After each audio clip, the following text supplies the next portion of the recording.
Não foi só em Atos. Em Atos 2 era a língua estranha. Só que vocês estão falando que é língua falada, porque é mais fácil vocês montar sua teologia e falar, não, porque para viver milagre, o irmão ministra milagre, a nossa mente tem que estar livre. Porque se tiver alguma coisinha na nossa mente, a gente já vai olhar um mover e falar, não sei não. E a gente já impede muita coisa. Então Deus usa muitas pessoas na inocência delas para fazer coisas extraordinárias que não usa os grandões. Cada mente. É a chave. A mente já quer pré-determinar como é que Deus vai fazer. E aí Deus não faz. É como um rio, A primeira chave foi liberada aí. É como um rio. Ele sopra e você só se joga nele. Então, quanto mais estrutura... Eu não digo você não conhecer a Bíblia, você tem que conhecer a Bíblia. Quanto mais estruturas lógicas, humanas você tem dentro da sua cabeça, se isso não for destruído por uma revelação e por uma experiência com Deus, você não consegue acessar. Entra no que Paulo disse, né, para a igreja de Coríntios, né? Ainda bem que eu não fui ter convosco com sabedoria de palavra humana, mas no poder do Espírito Santo. E ele tinha, né? Sabedoria, filosofia, ele conhecia tudo. Só que quando ele viu que a igreja recebeu o poder de Deus, os dons, ele não atrapalhou, né? Não, se ele engessa eles com conhecimento, matava eles. Então ele falou, não, eu fui com vocês com poder. Estruturou eles no poder de Deus. Né? Sim, e é interessante porque Paulo ele fala, né? Não proibais de falar em línguas. O que a gente mais vê hoje? Os que batem nessa doutrina? É proibir falar em línguas. Porque sabe que falar em línguas ativa. Ativo. E aí você perde o controle, né? Das pessoas, né? Lógico, se você ativar o espírito, né? Que é um dos dons que vai aflorar na sua vida, é o discernimento. Você vai ter um mestre dentro de você. Que João fala, né? A unção que sai em vós não é mentirosa, é verdadeira, ela vem do santo e ela vos ensinará todas as coisas. Essa unção é a unção do mestre, dentro de você, te guiando para o caminho da verdade. É onde você ouve um ministro e você sente, fala assim, ainda que eu não conheça, mas você sente, é de Deus. Aí você ouve outro e fala assim, não tá batendo então, não é de Deus. Essa unção que eles não querem que as pessoas ensinem. Sim. Entendeu? Forte. Porque eles ministram o que eles querem do coração deles e não é do Senhor. Então se a pessoa não tem esse discernimento, esse mestre testificando que é dele, a pessoa vai ficar sempre ali naquela coisa. Então, ou seja, você tem que ser carnal, você não pode ser espiritual. Não. Se você for espiritual, você perde o controle, né? Você sai do controle. Lógico. Então, você vê que essa luta é para as pessoas não serem espiritual, né? Aí que, como um dos dons, né, uma das vocações que o Senhor nos deu, para ensinar sobre falar em línguas também. No meu canal tem essas três vertentes, né? A gente fala muito do profético, falar em línguas e da intimidade com o Pai. E o tanto que eu já apanhei, não tenho noção por ensinar. Só que aí, como eu fiz teologia, eu consigo mostrar para eles, vocês estão incoerentes. Vocês estão sendo desonestos intelectualmente. Sim. Porque se manifesta em Atos 2, Atos 6, Atos 10 e Atos 19. Pega a cronologia. São mais ou menos 20 anos, quase 30 anos. E os eventos são o mesmo. E eles atribuíam o evento ao batismo com o Espírito Santo. Aí eu falei, então, tá vendo? Não foi só em Atos. Em Atos 2 era a língua estranha. Só que vocês estão falando que é língua falada, porque é mais fácil vocês montar sua teologia e falar, não. Mas não, se você parar para ver o texto, é só fazer uma questão lógica, irmão. Tinha 120 pessoas. Tinha mais de 14 nações. E cada uma das pessoas das nações ouviu falar na sua língua. Ouvia falar. É diferente de... Eles falavam cada um. É diferente. Você entendeu? Se fosse para eles ouvir as grandezas de Deus, teria que separar. Entendeu? Ó, esses aqui estão falando aqui, fala aqui. Esses aqui estão falando, vamos supor, grego, fala aqui. Esses aqui estão falando latim, fala aqui. Esses aqui estão falando aramaico, fala aqui. Esses aqui estão falando egípcio, fala aqui. Esses aqui estão falando etíope, fala aqui. Mas não foi isso que aconteceu. Foi um fuzuê danado, falando em língua, e cada um começou a ouvir. Ele tá falando em grego? Peraí, eu tô falando em aramaico? Ele tá falando em latim? Sim. Essa é a verdade.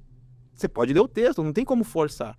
Aí você vê depois, quando essa parte mais incrível dessa doutrina, quando chega na casa de Cornélio, Cornélio é romano, Cornélio fala latim. Pedro é hebreu, ele fala aramaico. E um pouco, provavelmente aramaico e hebraico. A língua ali ele ia usar o aramaico, que era mais comum. Ele prega para Cornélio porque o anjo aparece toda aquela situação. Quando ele prega, cai o poder de Deus. Eles ouvem o quê? Os que estavam com ele também estavam em Atos 2. Sim. O que eles ouvem? Línguas. Eles falam, peraí, isso foi o que aconteceu conosco em Atos 2. Alguns anos atrás aconteceu isso com a gente. Então Deus não está rejeitando eles. A gente que está rejeitando. Mas se Deus está dando para eles o dom que deu para nós, então Deus está aceitando. Então, logicamente, significa que aquele dom que se manifestou em Atos 2, manifestou em Cornélio e era a língua estranha. Porque qual era O porquê que Cornélio, por que Deus ia dar uma linguagem ali pra ele de outra coisa, entendeu? Porque o Cornélio poderia falar e entender o aramaico, mas a língua dele nativa era latim, que ele era romano. Os que estavam com ele, a família dele era romana, latim também. Entendeu? Se fosse, ele tá falando hebraico. Não tá falando hebraico. Então por que ele vai falar em língua se não é um sinal do batismo? Não teria que falar em línguas. Então eles falaram em línguas estranhas. Aí você vê lá em Atos 19, lá em Éfeso, Paulo colocando a mão e o povo falando em línguas. Agora, por que se Paulo já conhece, por que eles vão falar em línguas também ali? É um sinal. É uma evidência. Sim. Aí não adianta. Quando a gente começa a ensinar isso aqui, sabe o que fazem? Mas eu não creio assim. Exatamente. Já ouviu isso? Já fui muito atacado pelas línguas estranhas. Eu fui atacado por uma coisa tão básica, vou falar o raso do raso, porque eu disse assim, que não existe na Bíblia um texto bíblico que fala que você tem que sentir para falar em línguas. Não, eu creio e falo. Pronto, por causa disso aí quase vieram pra cima de mim, que cachorro louco. Porque a pessoa, ela baseia a experiência dela, pessoal, com uma doutrina. Isso é um erro perigoso. Que nem, no meu caso, aconteceu sim o falar em línguas. Mas no seu caso pode ter sido diferente. Sim. No caso da minha irmã, o batismo dela foi diferente do meu. Ela sentiu um tremor, chorou e falou em línguas.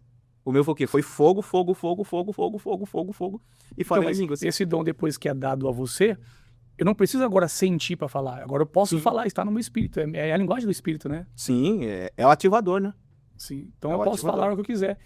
E as pessoas pregam contra isso. Eles pregam que tem que sentir para falar. Então as pessoas falam o quê? Uma vez em línguas no mês, no culto de ceia do Senhor. A hora que ele sente aquela presença, ele fala algumas palavras e para. Não, a língua estranha é para falar continuamente. É como se fosse um ídolo, né? Exatamente.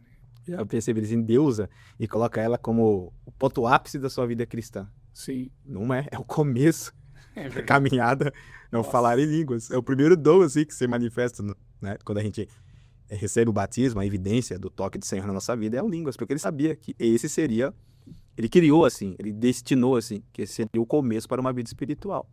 Nossa, foi forte agora. Vai dar um corte forte aí. Eita, Jesus. Porque você falou a verdade. As pessoas pensam que é o ápice. Não é. É o início, cara.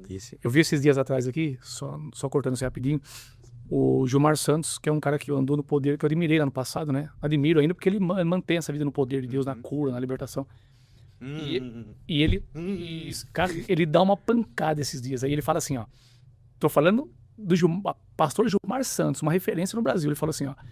Então vocês querem me dizer que línguas estranhas, dons espirituais, é para neófito, é para novo convertido, que é menino. Ele falou assim, então, que agora eu não posso mais falar em línguas. Então ele falou assim, então você rasga essa teologia sua e joga no lixo. Porque o poder de Deus, ele é para os neófitos e é para toda a igreja. Tipo assim, não é agora não fala mais em línguas. Então o cara falou no início, agora não fala mais. Não, é para a igreja de Cristo, é a linguagem do Espírito, cara. É para andar no poder de Deus. Ele dá uma pancada, cara. Tem que dar uma despertada, né? Porque onde nasceu o movimento, né, pentecostal? Qual foi o dom que realmente ficou em evidência em 1906 lá na Rua Azusa? Era o falar em línguas. Nasceu ali as igrejas pentecostais, Assembleia, né? Depois Segunda Onda, Congregação, Quadrangular, e veio se espalhando. É um evento que não adianta. Foi o evento ali que Deus marcou para um novo tempo. As pessoas não estudam, não têm conhecimento. Eu já fui pregar em Assembleia que nem sabia quem era o William Seymour. Eu sei disso. Nem sabia quem era a Rua Azusa. Eu falei, meu Deus. Não precisa ir muito longe. Não sabe quem é Gunnar Ving, Daniel Berg Gunnar Ving. Não sabe. Que veio de lá. Que foram os dois suecos que viu lá na Rua Azusa, receberam uma profecia lá e trouxe para o Brasil. Então tem muita gente que não tem conhecimento. E por causa disso estão bloqueando o poder de Deus que eles trouxeram. Daniel Berg, Gunnar Ving que trouxeram.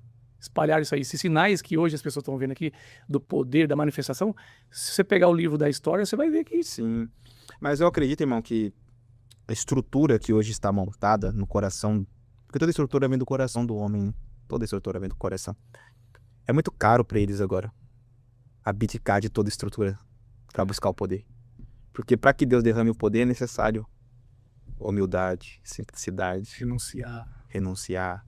Senão não tem poder. Não adianta. Então, é mais fácil, como se diz, trazer alguém que está carregando do que eu. Exato. Aí o que? Aí você entristece também, não sei se você pensa assim, o Espírito Santo. Porque ele não é um mover, ele é uma pessoa. Você entende? Ele não quer só passar ali. Não, ele quer habitar. Então, a pessoa precisa entender isso, né? Que assim, aí você vê que muito ministro começa na unção, daqui a pouco não tá mais. Porque ele não entendeu que não é dele. Que nem o que eu vivo hoje, pela misericórdia do Senhor, ainda que eu pague o preço, e depois você entende que não é preço, isso não é preço, cara. Para Deus isso é preço, jejuar é preço. É só um termo, né? Mas não é um castigo, né? Nada, as renúncias que ele me pediu até hoje, não foi renúncia, foi assim, filho, eu entendo como oferta, que me libertou de coisas. Tipo, as renúncias que eu fiz, na realidade, foi libertação. Que na verdade traz um benefício pra nós, né? Então não é renúncia, cara, Deus é tudo, ele pode tudo, ele tem todo o poder. E ele paga um preço tão grande, né, por nós. E quando a gente olha assim, fala, meu Deus, a gente tá reclamando porque tem que jejuar um pouquinho, renunciar um pouquinho, deixar um pouquinho. E como é que vai viver o poder de Deus? Tem preço, né? E o preço pra carne é alto. É. Mas pro espírito não é. Para aquilo que tá preparado para nós, não é.